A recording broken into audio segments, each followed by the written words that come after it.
Penkali wopala, penkali wopala, penkali wopala, wama kauke. Ala tiba tanye, ala tiba tanye, ala tiba. Le nom Penka Michel a été donné à cet arrondissement pour louer les services d'un homme qui, lors de la lutte pour l'indépendance, a d'abord trahi son premier camp pour rejoindre le camp du colon français et permettre ainsi de traquer ses anciens camarades. Il a fallu donc donner le nom pour le récompenser en reconnaissance des services rendus.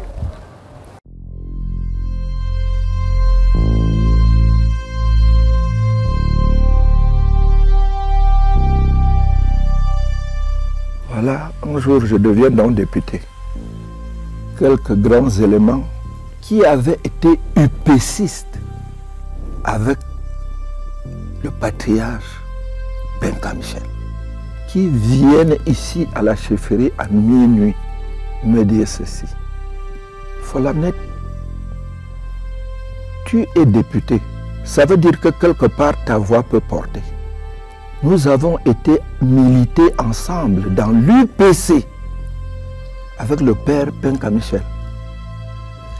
Il nous y a laissé pour rentrer, nous trahir et à bénéficier de ce que l'arrondissement ou le district porte son nom. En cela, nous souhaitons que toi, qui est notre fils et en tant qu'intellectuel, essaye de voir si tu peux proposer que l'on change de nom.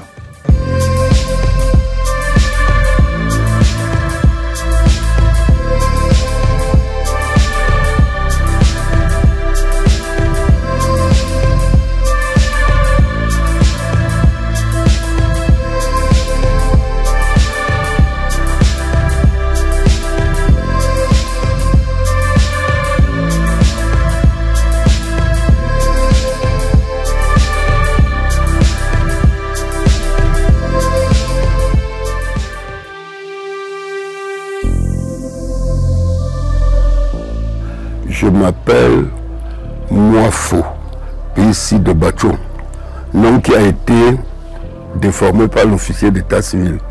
Au fait, c'était Moafo Pessi Pocho, du village de Bacho dont je suis originaire. Je suis le fils du chef du village Bacho, prince Don Bacho, et notable à la cour de Bansois.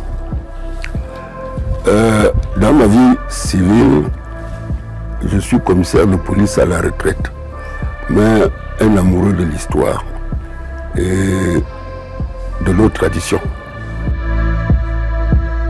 On m'appelle Tagakou Paul Olivier. Je suis professeur de mathématiques de formation. J'ai enseigné pendant 38 ans. Ma relation en tant qu'individu avec Penka Michel, c'est une relation de famille dans la mesure où un de ses demi-frères, un prince Bassonkin, a épousé ma grande sœur utérine. Et cela nous a liés.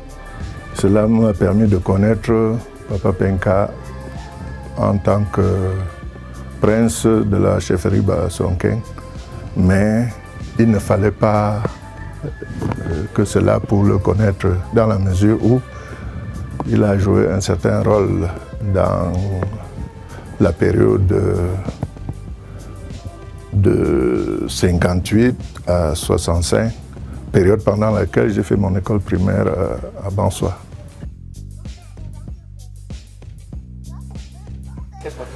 Je suis Nengia Albert,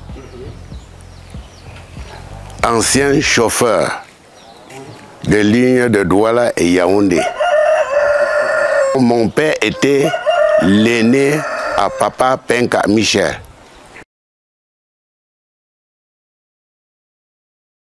Papa Penka Michel était commerçant pour commencer. Un grand planteur dans cette région. Parce que quand le café arrivait, ils étaient les premiers à prendre le café pour planter dans leurs champs. Penka Michel avait une station d'essence ici chez lui au Carrefour. Et comme commerçant, il crée au Carrefour, appelé à l'époque Carrefour Penka, un restaurant. Il tient une station-service, restaurant spécialité perdue, qui était à cheval le route Konsamba-Chang, avec embranchement Konsamba Bawang Bouddha. Ainsi de suite. C'est Carrefour encore là avec ces 3 routes. Et il était un chasseur. Il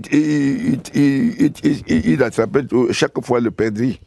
Et il nous vend 75 francs le perdrix. Et entre-temps, il devient cultivateur de café, un membre influent du syndicat des cultivateurs de café.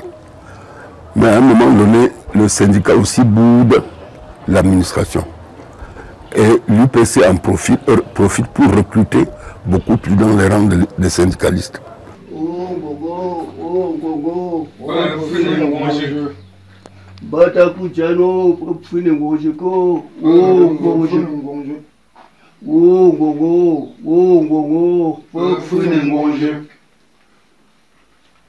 Français, Okokombo Cameroun,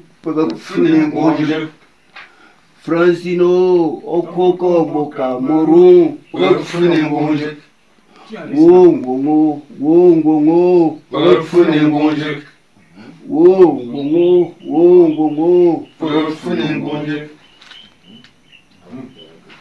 Nous avons été très surpris de constater que Penka Michel, au départ, était un nationaliste. Il a participé en tant que militant UPCiste au tout premier congrès de l'UPC, qui s'est tenu à Tchang, du 10 au 13 avril 1950.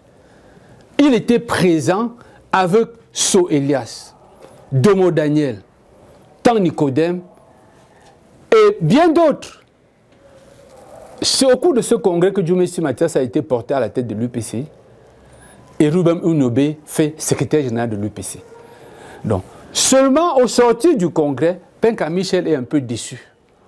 Parce que pendant le congrès, le secrétaire général de l'UPC Bansoa, Tan Nicodème, a rendu de grands services au secrétariat. Il était l'un des rares qui savait taper à la machine, Tan Nicodème. Et donc, le parti l'a donc adopté au secrétariat et c'est lui qui saisissait les éléments. Et c'est comme ça qu'à la fin du congrès de l'UPC, au lieu qu'on désigne Penka Michel, qui était illettré, qui savait ni lire ni écrire, comme étant le président de l'UPC Bansoa, on a désigné So Elias et on a désigné comme secrétaire général Tan Nicodème.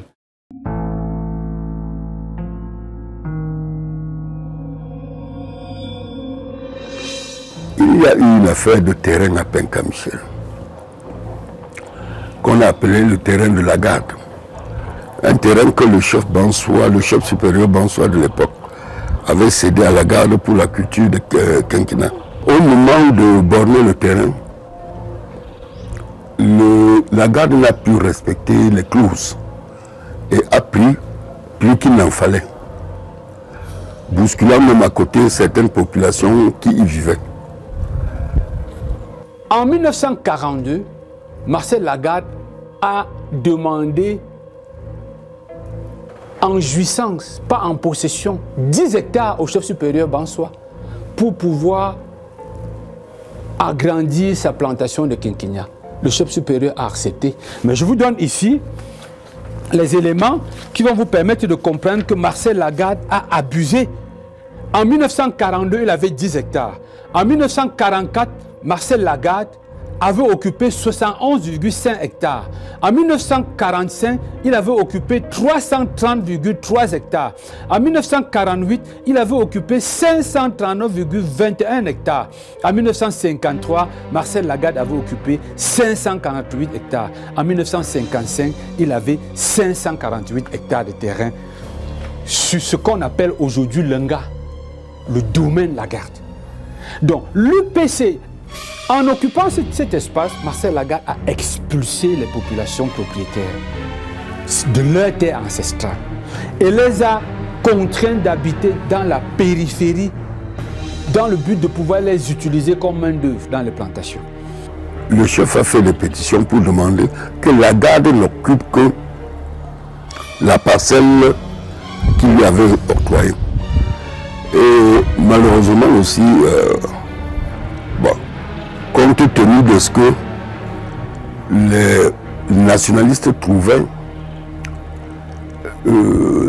normal la revendication du chef et anormal l'occupation illicite d'une grande parcelle, ils se sont installés dans ces champs-là pour organiser la lutte contre le colon, avec le concours de M. Penka. L'UPC s'est saisi de cette bataille-là et s'est solidarisé avec les populations pour se battre et renvoyer Marcel Lagarde et le chasser. Penka Michel était en tête des batailles. Il était donc un nationaliste. Il tenait les réunions de l'UPC chez Tan Nicodème, à Banegan. Cette maison est encore là, on peut la voir jusqu'aujourd'hui. C'est dans cette maison d'ailleurs qu'on a enterré Tan Nicodème. On nous a montré l'endroit où Penka Michel s'asseyait. Ses compagnons avec qui il siégeait, certains sont là, avant soi, on peut les retrouver. Ils nous ont d'ailleurs conduits, quand nous étions à la recherche de Tan Nicodème, c'est eux qui nous ont dit, on sait où on l'a enterré. Nous pouvons vous montrer là où nous l'avons mis. Quand on accepte de retrocéder une parcelle, il souhaite que le chef la lui cède. Que les combattants même interviennent auprès du chef pour qu'on lui cède cette parcelle. Ou une bonne partie de la parcelle. C'est que les nationalistes refusent et estiment qu'ils nous ont mené le combat pour que le terrain soit retrocédé au chef supérieur de Bansoa et non à un individu. Alors face à ça, il s'est retourné. Lorsque l'UPC refuse d'octroyer les terres à Penka Michel recrute 20 personnes pour débroussailler. Ces 20 personnes sont conduites par son secrétaire particulier, Ntafe Morpion, de son vrai nom Tajekam Emmanuel, qui est le chef supérieur Bachi à Bansoa à l'époque. Donc, Penka Michel se tourne donc vers l'administration coloniale. Il s'en va rencontrer Delaunay pour demander qu'ils mettent à leur disposition le domaine Lagarde afin qu'ils puissent y produire le café. Maurice Delaunay les regarde et leur fait la promesse que c'est possible, mais le domaine Lagarde est infesté de maquisards et de combattants nationalistes. Donc, il leur dit, lorsque ces combattants, on aura nettoyé le domaine, on pourra en parler et moi je pourrai étudier favorablement votre demande. Et voilà donc au sortir du bureau de Maurice Delaunay à Tchang, en 1957, Penka Michel et ses amis retournent la veste et décident donc de soutenir l'armée coloniale dans l'espoir que lorsqu'on aura reconquis le domaine Lagarde, ils auront les espaces pour cultiver le café. Ça, c'est la raison fondamentale. Et c'est comme ça qu'il a fait installer chez lui ce qu'on appelait un quartier militaire dans le jargon technique, dont la mission consistait à combattre les nationalistes. Voilà comment Penka Michel accueille dans sa résidence l'armée française et puis des contingents venus du Tchad, de Centrafrique et ce qu'on appelait la garde civique camerounaise. C'est à partir de la résidence de Penka Michel, située au carrefour Bawang, que l'armée française s'organise pour combattre l'armée de l'UPC qui a infesté le domaine Lagarde. C'était le poste de commandement le plus avancé. Quand il y a eu trouble, de tous les moyens, on voulait le tuer. Les gens qui vivaient dans la brousse, on voulait tuer Papa Penka. partout on chantait que de son nom, qu'on va le tuer. Comme il n'y avait pas de... les gens qui pouvaient protéger la population, il a couru à Tchang, demander au préfet du département de la Maine-Noire que ça ne va pas de mon côté, que secourir-moi. On a envoyé, c'était l'armée française, on a envoyé l'armée française le protéger. Et pour le protéger, il a fallu qu'il protège aussi la population. L'armée était là pour protéger les gens.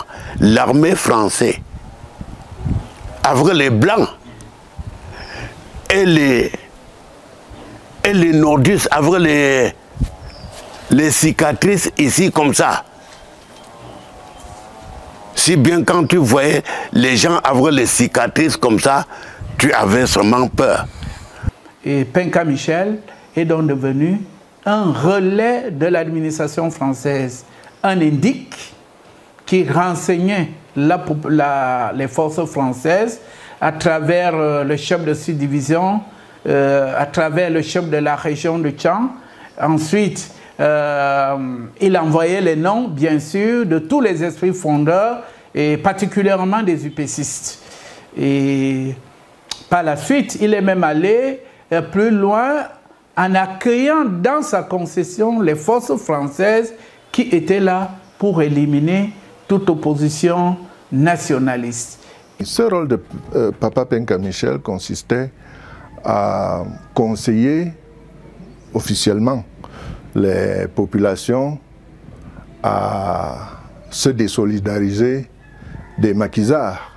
Ceux qu'on appelait les maquisards, c'était des nationalistes qui étaient réduits au maquis à la suite de l'interdiction du parti UPC. Donc, il était du côté de l'administration qui avait organisé une lutte frontale avec ces maquisards. Penka Michel était un homme, il était un agent. Il donne beaucoup de conseils à ces gens-là. Il marchait toujours comme le Français veut. Il était un homme qui était contre-rebelle. Il n'aimait pas les rébellions. Comme il avait l'arme, il était aussi un homme un peu méchant. Quelqu'un qui s'amuse pour ça est tué. Les preuves sont accablantes. Les éléments sont accablants par rapport au rôle qu'a joué le domaine de Penka Michel. C'est dans ce domaine qu'on a commencé à trancher les premières têtes. Et lorsqu'ils ne savaient pas quoi faire des cadavres, lorsqu'ils ont été incapables de gérer l'espace, Penka Michel s'est saisi du domicile d'un Tega Édouard qui se trouvait non loin de là pour loger l'armée française. Quand on vivait encore dans la concession familiale même, où vivaient les militaires, je ne sais pas où ils partaient avant d'arrêter les gens. Ils venaient derrière la cuisine de ma mère. Je dis ce que j'ai vu, je n'ai pas entendu. Ils avaient fabriqué quelque chose comme le balançoire, comme ça, avec le bois. Quand on amenait quelqu'un, on attachait ses pieds comme le méchoui et ses mains. On passait sur le bâton là. Un militaire se tenait de l'autre côté, l'autre se tient de ce côté. Tu tapes, tu envoies là-bas, l'autre tape, il envoie ici. Au début, la personne crie fort, fort. Quand il criait fort comme ça, on s'entassait, on pleurait sous silence, puisqu'on craignait qu'il peut comprendre et nous prendre aussi. Jusqu'à ce temps, on entend comme il fait. Après, il s'éteint. On sait qu'il est mort. C'est comme ça qu'il tuait les gens. Tông sự sa ta ta ngân đừng ta ta ba, cứ mưa xiêm bên ngâm mưa gắng chăng cô, ngâm mưa gắng chăng đã tên tiền sơ, ngâm mưa gắng chăng cô đã tên tiền sơ, sa ta ba, bằng cái sa chết thì cứ gì rồi là cô là mình dọn trên số vong, anh làm bể mông.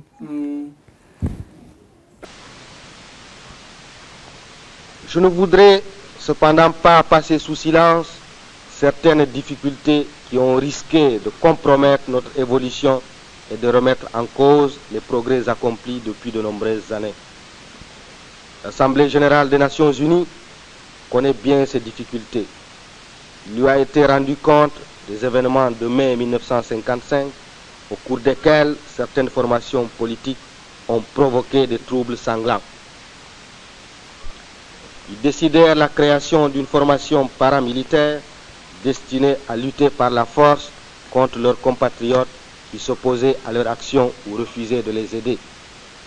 Des sabotages furent commis, des cases furent incendiées, des villages furent pillés, des Camerounais furent frappés, blessés ou même odieusement abattus. Des mesures de sécurité durent être prises pour protéger les populations et notamment le regroupement des villages pour mieux assurer leur sécurité.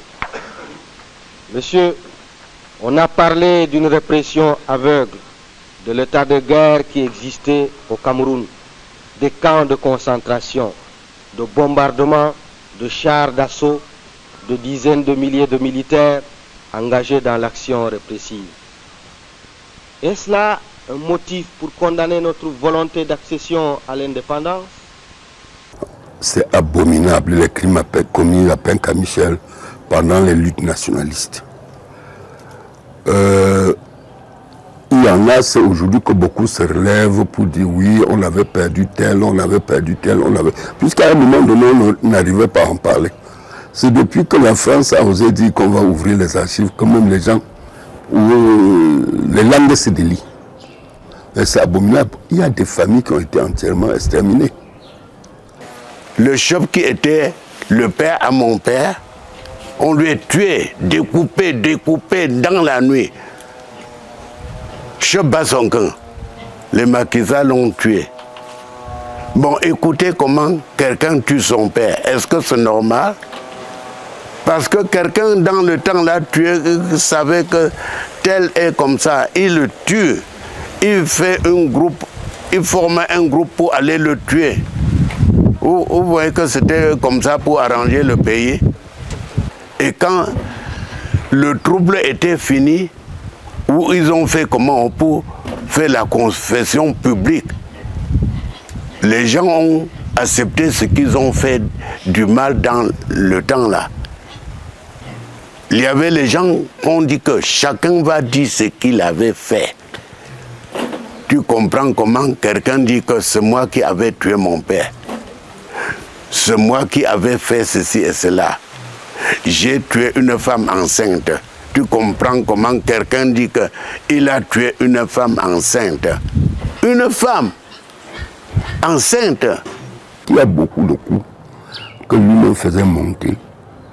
Et il faisait mettre ça sur le dos de nationalistes pour avoir maintenant l'occasion de faire arrêter certaines personnes ou justifier certaines arrestations.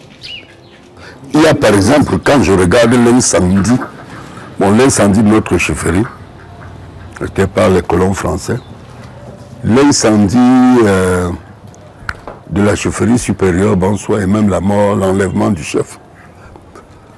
On fera tout.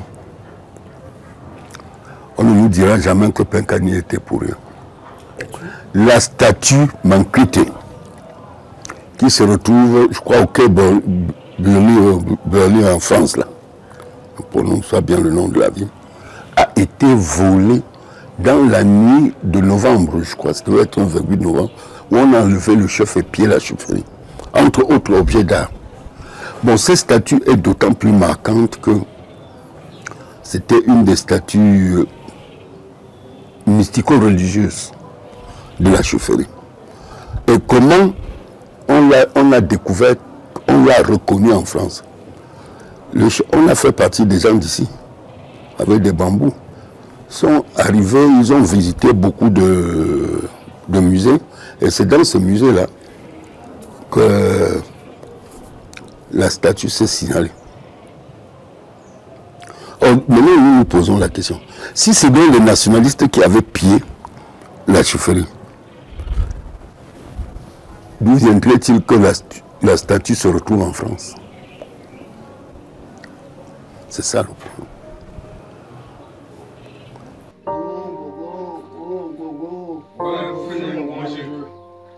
Ce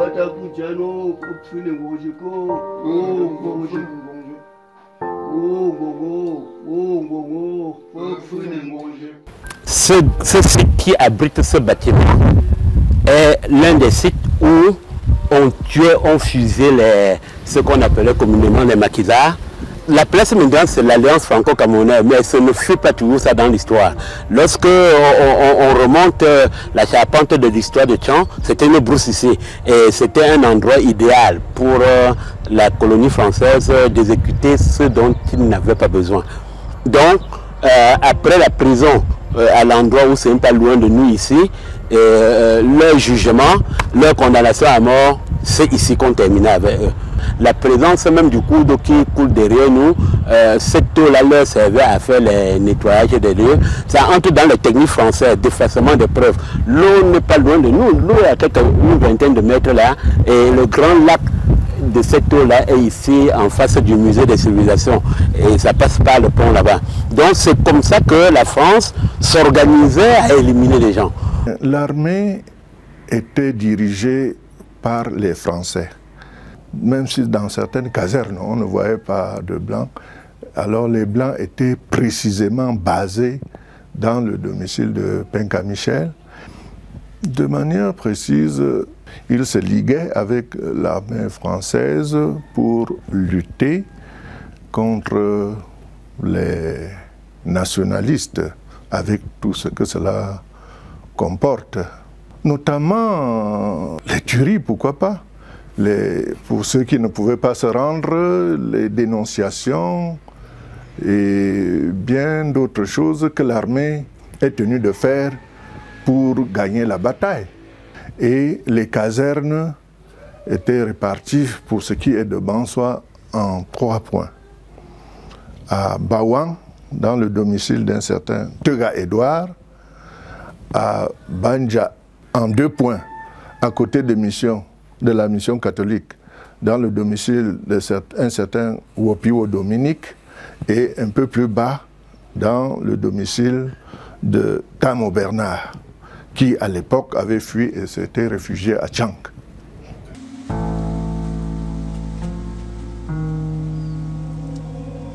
Comme vous voyez là, on est dans notre plantation à Bawang. Ici, là, c'était la cour. Et là où les militaires avaient placé les bâches, les tentes, que d'autres dormaient même dedans.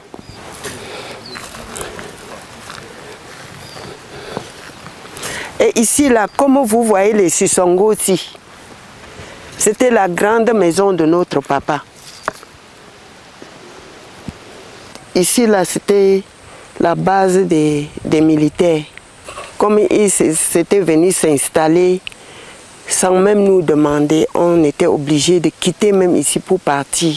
Quand ils tuaient les gens, c'était ici derrière la cuisine de ma mère. Les gens qu'ils attrapaient, on ne sait pas où. Ils venaient, quand ils les tuaient, la nuit, on les portait pour partir. On ne voyait plus les cadavres le matin. Autour des années 70, quand on cultivait, on voit les ossements humains au bas-fond, au champ. Quand on parle de fosses communes, bon, c'est ça qui me révèle qu'il y avait quelque chose comme fosse au champ.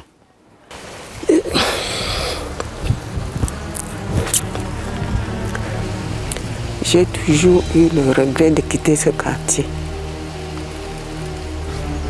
J'ai grandi à Banja, après ici, mais ce n'est pas le chez moi. Quand je viens dans ce champ, je sens que je suis chez moi.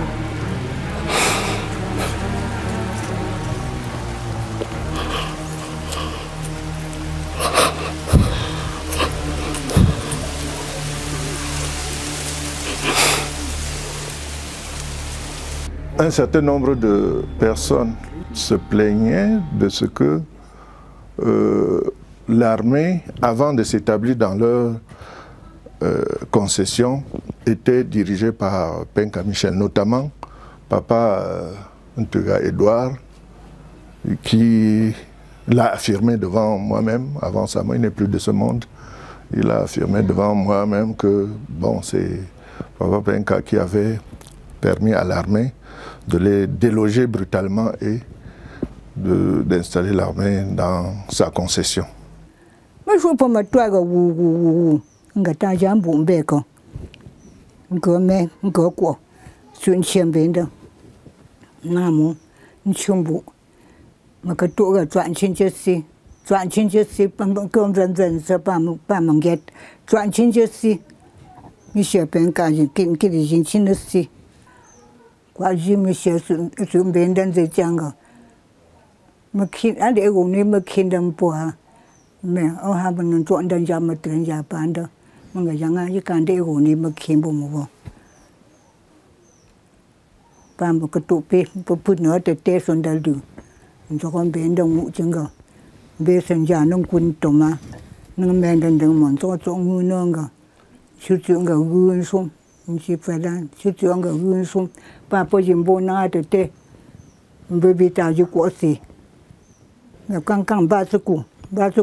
Camerounais, Camerounaises, le Cameroun est libre et indépendant. L'indépendance, comme la liberté, est un bien qui se conquiert et se reconquiert chaque jour. Et personne n'est de trop pour la défendre, la fortifier, la préserver de toutes ses forces et de toute son âme. Camerounais des villes, des villages et des campagnes, nos cœurs battent aujourd'hui ensemble d'un même rythme. Notre drapeau national flotte partout au vent de notre joie. Vive la liberté, vive le Cameroun indépendant.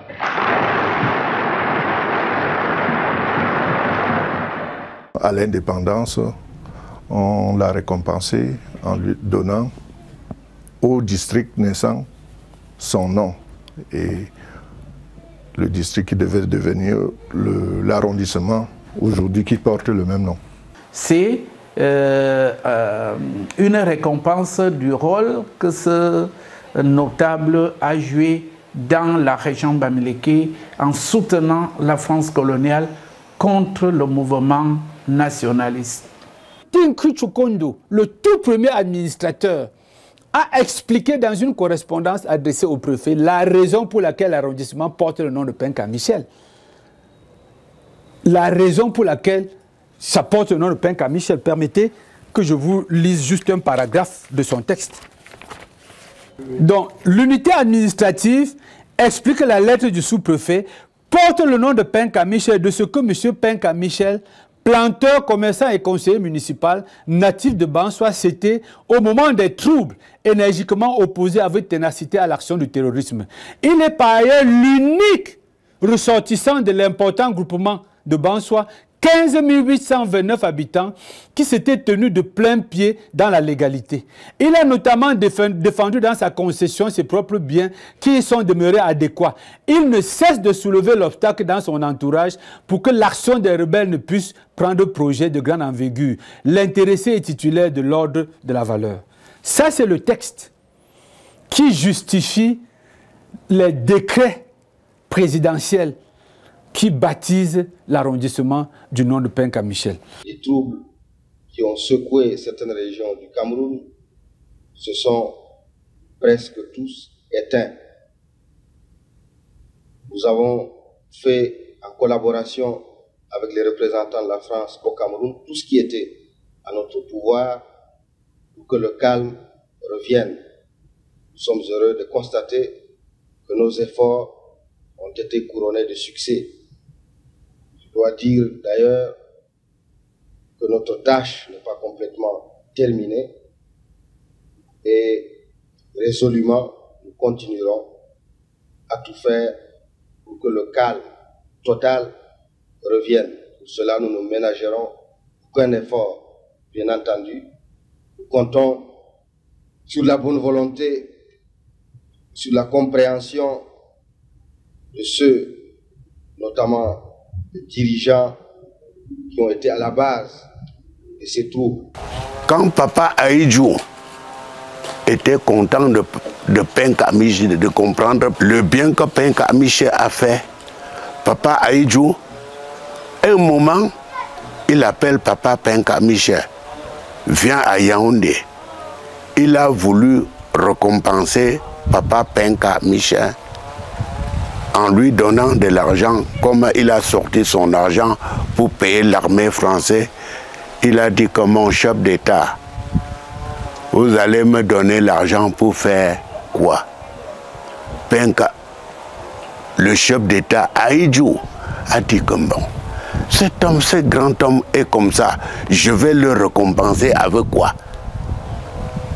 Que je vais créer un district à ton nom en donnant Penka Miche. Voilà comment le chef d'État, Papa Ahidjo, a donné le nom de district au nom de Papa Penka Miche. Après le district de Penka Miche, c'était l'arrondissement de qui? De Penka Miche. Hein? Voilà comment ça a évolué. Ce que je connais. Autrefois tu vécus dans la barbarie, comme un soleil tu commences à paraître, peu à peu tu sors de ta sauvagerie, que tous tes enfants du nord au sud, de l'est à l'ouest soient tout amour, que celui que ce soit le seul but, pour remplir le devoir toujours. Chère patrie,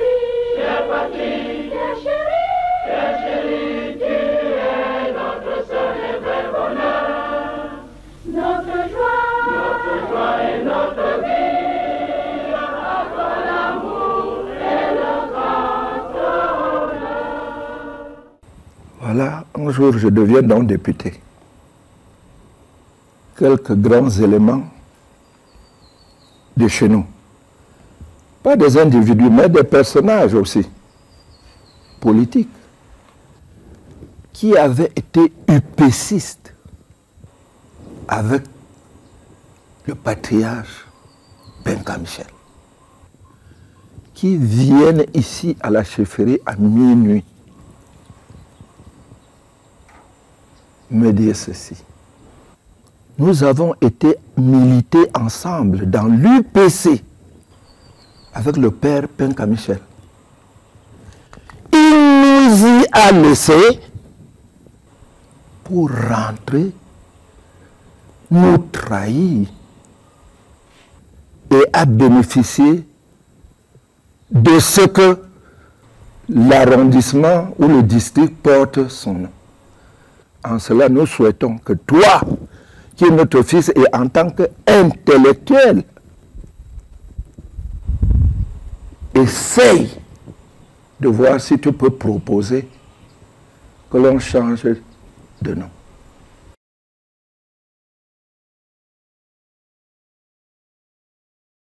Qu'est-ce que ça vous fait de savoir qu'il y a un arrondissement qui s'appelle Penka Michel, au vu de tout ce que vous venez nous raconter? Ça me fait mal jusqu'à ce quand vous me demandez comme ça.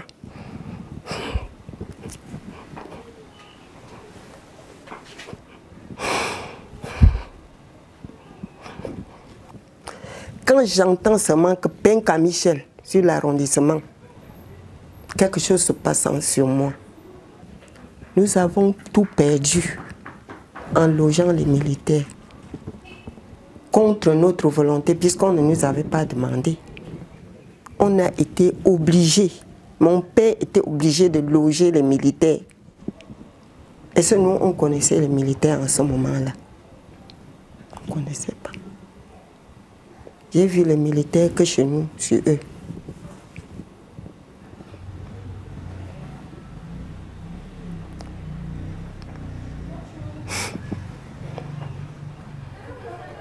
Pour ce que From Banque, Jam Chen Serun no for home.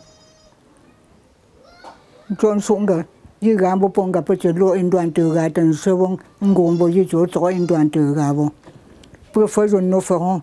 Jinkit Tamna Kamuda, Monka Wuramuda, Mopulun Kul Kumbungo. Proven Soko. Super Chendo Nilo. Perkit Tamna Hedata. Peloningo Muda, Pachijo, Ntoji Jopa. Makatu Ntoji Jopa. Yangananga Pelonit and Sir Pugago, Monsieur Penka. Pugago be George Soke. The Pon Canada Doniva. A man per contamnum. Lando again. Chapeau seeing capture work.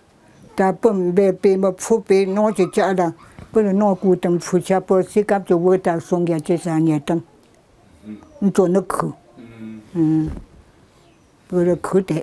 Au village, on nous appelait les enfants des riches. Nous étions tombés comme nus. Puisqu'après l'indépendance, on demandait les habits avant de porter sur nous.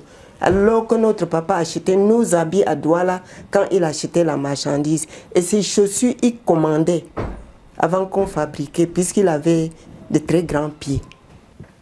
On n'avait plus rien. Ni la mamie, ni la sœur, ni rien, même des habits. Quand j'entends même à la gare routière, quelqu'un dit « Je vais à Penka ». Je peux même rentrer sans plus continuer mon voyage. Parce qu'il ne devait pas porter ce nom. L'arrondissement ne devait pas porter ce nom. Peut-être un nom Bansois, puisque l'arrondissement est sur la terre Bansois, mais pas le nom de quelqu'un comme lui. Bon, comme même l'administration actuelle a reconnu en certains des héros, comme les Wandje, comme tous ceux que vous connaissez, je crois qu'il faut, dans la même logique, ceux qui ont combattu les Wandje doivent également être aussi débaptisés, puisqu'ils étaient les héros d'antan. Papa Michel a fait son temps, il était dans l'autre camp. Et je crois que même si on change de nom, c'est dans la même logique que la reconnaissance des actes que les nationalistes ont posés et contre lesquels nos nationalistes, on n'a opposé que des fusils. J'ai écrit au président de la République, en mon âme et conscience, le père Penka est vivant. Et à ce moment, comme je doublais la casquette du député avec celle du conseiller, du plus jeune conseiller municipal ici, je siégeais donc au conseil avec lui. En même temps que j'allais souvent le regarder, chez lui. C'est un jour après un conseil, il m'a dit en langue, Belon, Fela, Pékin, Mina. C'est-à-dire mon fils. També, Petochoa, Otia. Ça veut tout simplement dire, chef, mon fils, mon enfant, est-ce que on peut mettre ma casquette et tu l'enlèves? Je lui ai tout simplement dit,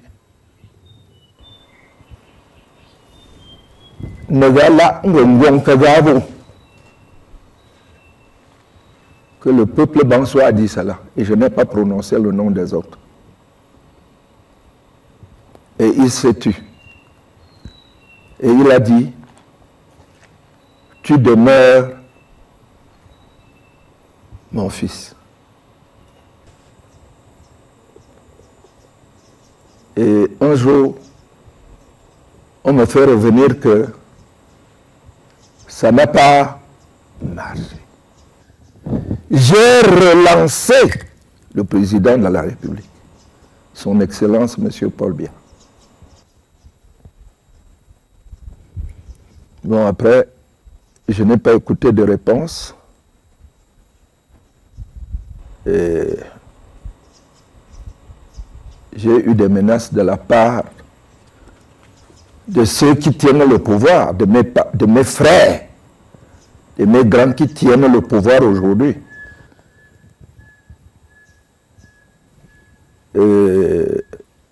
Bon, on est resté là. Et à un moment donné, je n'avais pas de soutien propre.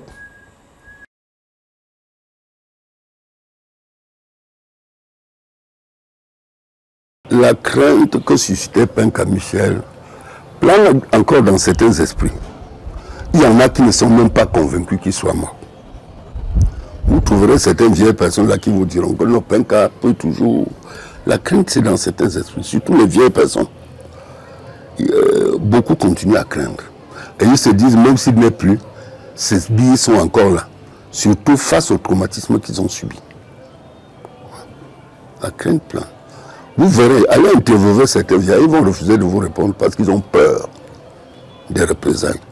Quand je vous parle comme ça, je suis très fière parce que c'est quelque chose qui m'a toujours rongé. Je suis fière que quelqu'un m'a entendu. Même si ça ne va me servir à rien, je me suis déchargée. Puisque ça m'a toujours fait mal. Très mal. Aujourd'hui, là, quand je parle comme ça, c'est comme je suis libérée. Aujourd'hui, parler de l'histoire de Penka, moi je suis déjà à cet âge-ci. Si je ne parle pas, si je ne parle même pas à mes enfants, qui va leur en parler? Je me dois de parler, même pour libérer mon esprit. J'ai mes enfants qui ont fait des études d'histoire, je leur en ai suffisamment parlé. Il faudrait que les gens apprennent à parler, ça libère même la conscience, ça efface les rancœurs. Parce que rester renfrogné, hein, ça crée des rancœurs inutiles. Alors qu'en parlant, on se libère. Et peut-être même qu'on libère la conscience de celui-là outre-tombe. Je vous ai donné déjà l'éclaircissement de Penka Michel. Et je vous ai dit comment ce qu'il a fait avant que Papa Ahidjo lui ait donné ce nom. C'est mon père. C'est mon père. Et quelqu'un ne peut même pas parler mal de mon père à côté de moi. Quand on parle de cette période-là, Papa Michel a été du côté des antinationalistes et vraiment je ne crois pas que pour ça il puisse être célébré. Quand on protège la population, est-ce qu'on cherche à faire du mal? Quand on protège, on doit protéger. On doit protéger. Ne cherchez pas de complications, ne léchez pas ici et léchez là-bas. Il faut lécher d'un seul côté comme ça et pour toujours. Dans les rapports officiels, c'est à peine si on parle de lui, de Penka Michel, c'est à peine si on parle de lui. On ne parle de lui qu'en termes de... Il a été très très utile dans la lutte anti-insurrectionnelle. Présenter Penka Michel comme un criminel, non. Il était plutôt vu comme quelqu'un d'extrêmement utile, comme quelqu'un qu'il fallait remercier, apprécier pour son œuvre. Il fait partie de ceux qui combattaient les maquisards. Et c'est pour ça que jusqu'aujourd'hui, ses descendants continuent à dire qu'il a rassemblé les gens dans sa concession, il les a nourris pour les protéger de la violence des maquisards. Or, ils oublient une chose, c'est qu'aujourd'hui, ces maquisards, c'était des résistants. C'est eux qui étaient dans le bon camp. Ce n'est pas le camp de Penka Michel qui était le bon. Donc, lorsqu'on fait allusion à lui, c'est pour dire qu'il a été un homme extrêmement important. Il a pesé d'un poids important pour la lutte anti-insurrectionnelle. L'héritage de Penka Michel est paradoxal. Je me rappelle à un moment donné quand son fils, héritier principal, entrait en politique, je lui ai dit d'éviter l'effet boomerang. Parce que l'histoire de son père, la version officielle, c'est un bienfaiteur. Mais ce que les populations savent, on retient de lui que c'était un assassin. Donc, ces enfants feraient mieux pour la mémoire de leur père de chercher à réconcilier la famille avec les autres familles qui ont perdu tant de personnes lors des luttes nationalistes.